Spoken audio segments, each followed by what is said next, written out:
Assalamualaikum warahmatullahi wabarakatuh. Alhamdulillahirobbilalamin. Izinkan saya perwakilan dari kelompok 1 akan memaparkan beberapa materi yang terkhusus materi pertama pada kelompok kami, yaitu karakteristik fase perkembangan. Untuk itu kelompok 1 diwakili oleh saya sendiri dengan beranggotakan kelompok yang pertama ialah Sinta Dwi Suci Ramdhani, yang kedua Yesika Putri Lindita. Puji syukur kehadirat Allah Subhanahu wa Ta'ala yang telah melimpahkan rahmat dan anugerahnya, kami dapat menyelesaikan makalah atau tugas mata kuliah pengembangan psikologi peserta didik yang diampu oleh Ibu dosen Ibunda Fikriah. Dan dalam penyampaian materi ini, bila mana ada kesalahan atau ketidaksesuaian dengan apa yang rekan-rekan pahami atau mengetahui wawasan mengenai karakteristik fase perkembangan, mohon diberikan sangat saran dan kritik yang konstruktif sehingga kami dapat memperbaiki penyampaian materi ini. Bila mana ada yang kurang tepat atau cara penyampaian yang salah, mohon dikritik sehingga kami dapat mengevaluasi apa yang sudah kami paparkan, apa yang sudah kami kerjakan, apa yang sudah kami sampaikan selama 1 minggu yang lalu. Itu langsung saja. Yang pertama ialah ada yang namanya fase orok, karakteristik perkembangan pada fase orok. Singkat cerita, saya ingin membuat video tersebut. Namun, pada karakteristik perkembangan pada fase orok itu sebenarnya kalimat orok berasal dari kalimat daerah-daerah. Namun, secara medis, orok itu sejenis bayi gitu. Nah, disinilah tugas kita sebagai mahasiswa dalam mengikuti pembelajaran pengembangan psikologi peserta didik, saling membantu, saling mengkritik, dan saling mengingatkan bareng-bareng belajar seperti itu. Dan juga untuk mempersingkat waktu terkait tentang karakteristik perkembangan pada fase orok, kita next saja dulu karena masih belum ada kejelasan mengenai karakteristik ini. Mungkin bisa didiskusikan pada mata kuliah ini dan hari ini. Langsung saja ada fase bayi. Kita mengetahui bahasanya fase bayi atau masa bayi sejak berakhirnya masa orok sampai dengan akhir tahun kedua dari kehidupan. Masa bayi ini memiliki ciri-ciri perkembangan fisik, intelijensi, emosi, bahasa, bermain, pengertian, kepribadian, moral, dan kesadaran agama. Lalu ada fase prasekolah usia taman kanak-kanak. Kita bisa lihat dari perkembangan fisiknya, yaitu meningkatkan pertumbuhan tubuh. Kita bisa tahu anak-anak sebelum prasekolah, pra itu sebelum.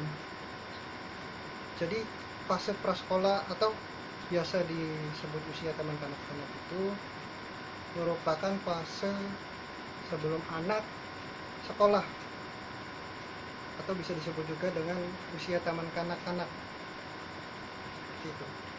Nah, dalam perkembangan intelektualnya ditandai dengan menggunakan sesuatu untuk mempresentasikan sesuatu dengan menggunakan simbol untuk melambangkan suatu kegiatan. Perkembangan emosinya, berkembangnya perasaan harga diri yang ingin diakui oleh lingkungan sekitarnya. Sebenarnya ya dilanjut lagi, pada masa fase perkembangan tersebut ada yang namanya fase perkembangan bahasa. Anak sudah mulai bisa menyusun kalimat tunggal yang sempurna dan menggunakan kalimat majemuk beserta anak kalimatnya.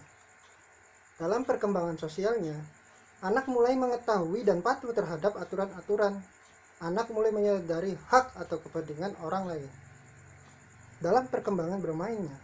Pada usia ini dapat dikatakan masa bermain, karena usia ini sedang melonjaknya yang dinamakan bermain. Itu sangat antusias mereka gitu. Nah, lanjut yang berikutnya ialah ada perkembangan kepribadian. Untuk membentuk kepribadian yang baik tergantung dari lingkungan, yang terutama adalah orang tua.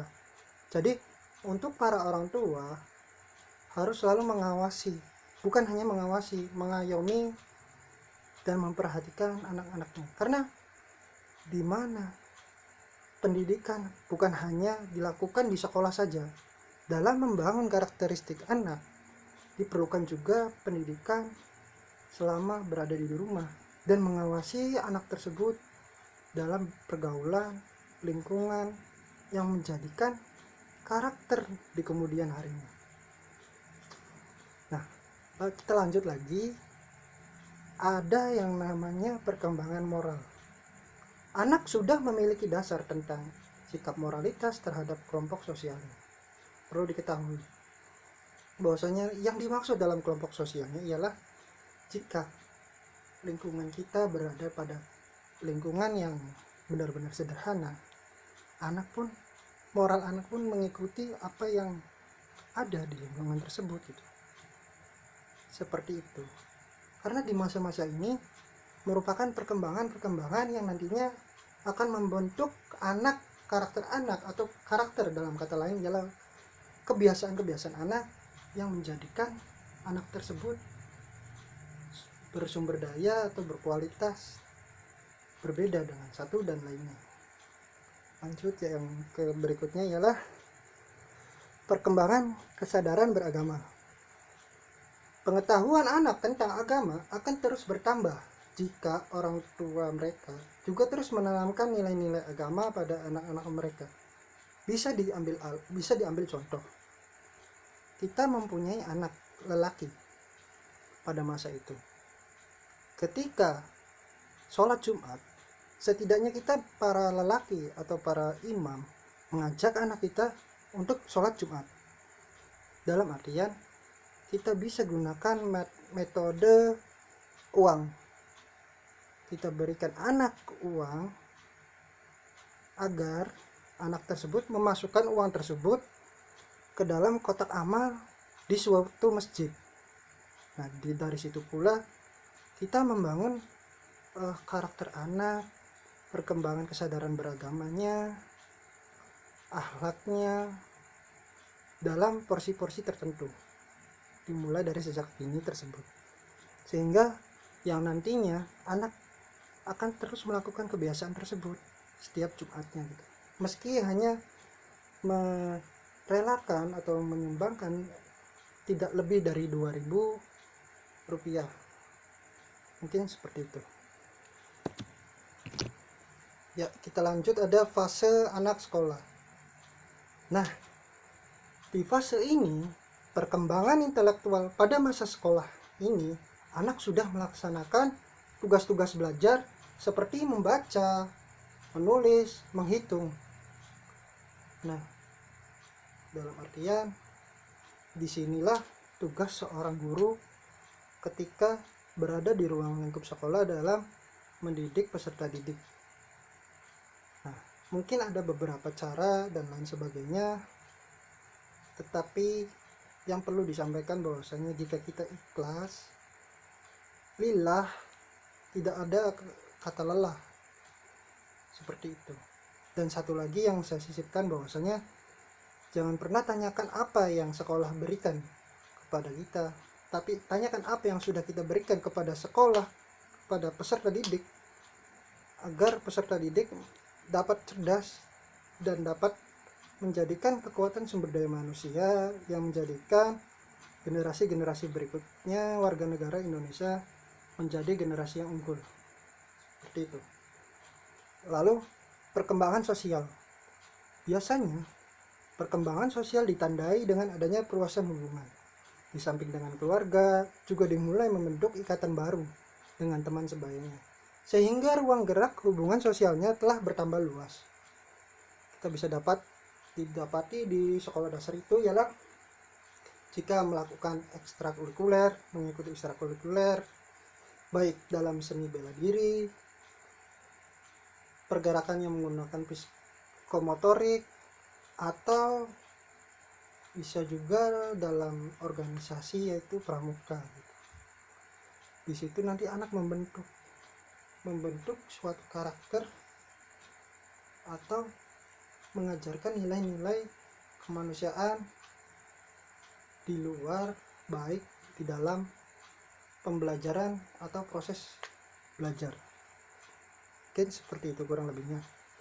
Lalu ada yang namanya perkembangan emosi. Perkembangan emosi mulai belajar untuk mengontrol ekspresi emosinya. Jadi pada anak sekolah tersebut, anak dapat mengontrol emosinya. Bila mana kita ambil contoh di anak SD gitu. Antara anak SD kelas 1 dan tingkatan-tingkatan keatasannya, kita harus dapat membedakan gitu. Karena perkembangan emosinya itu sangat berbeda-beda gitu. Itu dipengaruhi oleh lingkungan dari pendidikan yang dilakukan di keluarganya sendiri dan dilakukan oleh guru ketika di sekolah. Dalam perkembangan moralnya, anak mulai mengenal nama yang baik dan mana yang buruk. Seperti itu. Jadi kita sebagai calon guru harus mencontohkan kepada anak dalam memilih bahasa yang baik, melakukan kegiatan yang baik, agar nantinya menjadi sorotan kepada siswa atau peserta didik yang kita ajari. Lalu perkembangan penghayatan keagamaan. Pandangan dan paham ketuhanan yang diperolehnya secara rasional berdasarkan dengan kaidah-kaidah logika yang berpedoman pada indikator alam semesta sebagai manifestasi dari keagungannya. Perkembangan motorik setiap gerakannya sudah selaras dengan kebutuhan atau minatnya. Mungkin seperti itu. Kita lanjutkan pada fase remaja. Dalam makna remaja diawali dengan matanya organ-organ fisik sehingga mampu bereproduksi tinjauan atau pandangan dari para ahli. Kita lihat dari perspektif biososial, hubungan antara mekanisme biologis dengan pengalaman sosial. Lalu ada perspektif relasi interpersonal atau dapat diartikan dalam perubahan dalam hubungan sosial. Lalu perspektif sosiologis dan antropologis menekankannya studinya terhadap pengaruh norma, moral, harapan-harapan budaya, sosial, ritual, tekanan kelompok, dan dampak teknologi terhadap perilaku remaja. Kita ambil perspektif psikologis. Di situ mekanismenya penyesuaian psikologis dengan kondisi-kondisi sosial yang memfasilitasinya. Lalu ada perspektif belajar sosial. Perspektif belajar sosial memahami tingkah laku remaja dalam berbagai situs sosial. Lalu ada perspektif psikoanalisis. Periode ini merupakan saat anak berkonsolidasi untuk mencapai perkembangan ego dan super egonya. Dan anak banyak melibatkan dirinya dalam kegiatan sosial. Sekarang kita cari contoh atau cari sesuatu yang berhubungan dengan remaja, yaitu dalam perspektif psikoanalisis tersebut bahwa terdapatnya kegiatan-kegiatan sosial jika berada dalam masa remaja, yaitu kita ambil contoh dari masa-masa perkuliahan. Di dalam masa-masa perkuliahan, dalam perspektif psikoanalisis merupakan perkembangan ego. Kita tahu bahwasanya dalam kegiatan sosial yang kita ambil contoh dari sebuah kampus ialah ada beberapa organisasi yang sudah didirikan oleh kampus atau perguruan tinggi dalam melaksanakan atau meningkatkan soft skill pada masa remajanya gitu. Di dalam organisasi dapat dipetik bahwasanya kita dapat berbicara, kita dapat menyampaikan pendapat, kita dapat berkonsolidasi, bekerjasama, saling membantu, dan lain sebagainya. Dan tak lupa pula ada sisi humanisme yang dapat menciptakan dan memunculkan dari di hati para remaja, terutama di perkuliahan, ialah memanusiakan manusia gitu. Karena pada masa remaja ini, terkhusus untuk masa perkuliahan, kita di sini merupakan simulasi dari kehidupan kelak masa depan yang akan kita jalani berikutnya. Jika kita tidak pandai dan kita tidak belajar mengupgrade diri sendiri melalui kegiatan non akademik, nanti setelah lulus kuliah kita tidak mempunyai soft skill apapun. Bukan berarti kita mengejudge mahasiswa atau anak-anak yang tidak mempunyai organisasi. Namun perlu ditekankan juga, perlu dipikirkan juga bahwasanya perkuliahan ialah simulasi kehidupan yang akan kita lewati setelah masa-masa perkuliahan tersebut. Dan dari situlah kita dapat belajar bahwasanya oh seperti ini ya, simulasi kehidupan di luar seperti ini sangat keras, sangat membuat bingung dan mencerdaskan gitu. Namun saya yakin remaja-remaja zaman sekarang pasti melakukan yang terbaik. Apapun mereka perlakukan demi kebaikan dan kemaslahatan umat. Sebenarnya kita pun dapat belajar kepada siapapun, karena pengalaman yang paling berharga itu ya teman sekitar, seperti itu. Mungkin saya cukupkan di sini dulu karena materi pun sudah kelar, sudah selesai. Kurang lebihnya mohon maaf bila mana ada kesalahan dan ada penyampaian kalimat yang kurang tepat atau keliru. Terima kasih. Bila mana ada yang bertanya, mangga bisa dilakukan di WA group. Mungkin kurang lebihnya seperti itu. Billahi fisabilillah, astagfirullah khairat. Wassalamualaikum warahmatullahi wabarakatuh.